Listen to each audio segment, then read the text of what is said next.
الأمير الوليد بن طلال بن عبد العزيز آل سعود ولد في الرياض في 7 مارس 1955، وهو الابن الثاني للأمير طلال بن عبد العزيز، رجل أعمال سعودي يعد من أكبر المستثمرين في العالم.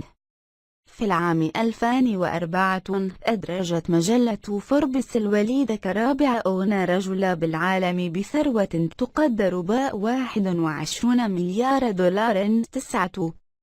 بعد ذلك بسنوات صنفته المجلة الأمريكية عام 2009 في الترتيب 22 من أغنياء العالم بثروة تقدر ب13.3 مليار دولار، وفي عام 2010 ارتفع ترتيبه إلى الترتيب 19 من أغنياء العالم بثروة تقدر ب19.4 مليار دولار. 10 مجد لوالده هو الملك عبد العزيز آل سعود مؤسس المملكة العربية السعودية، وجده لأمه هو رياض صلح رئيس أول حكومة استقلالية في لبنان. حصل الأمير الوليد على درجة البكالوريوس في العلوم الإدارية والاقتصادية بامتياز، وتفوق من كلية مينلو كوليج في ولاية كاليفورنيا 1979.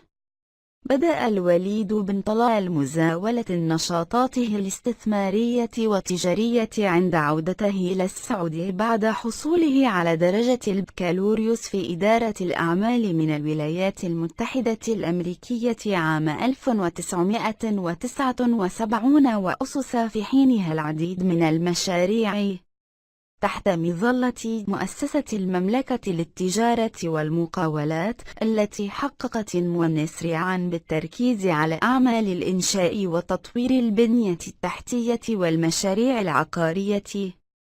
وتنوعت أعمال المؤسسة فأصبحت تمتلك استثمارات في قطاعات متعددة.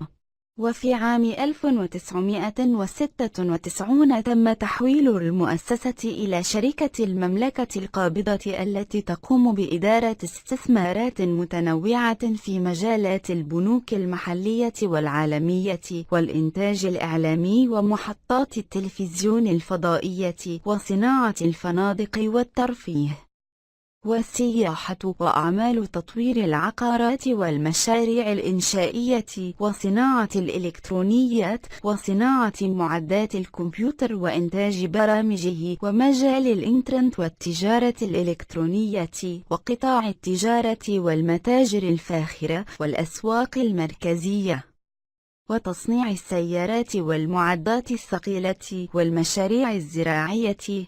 يمتلك الوليد بن طلال مؤسسة خيرية باسم مؤسسة الوليد بن طلال الخيرية والإنسانية، تنطوي تحت هذه التسمية 3 مؤسسات في المملكة العربية السعودية ولبنان، وأخرى تشمل جميع أنحاء العالم.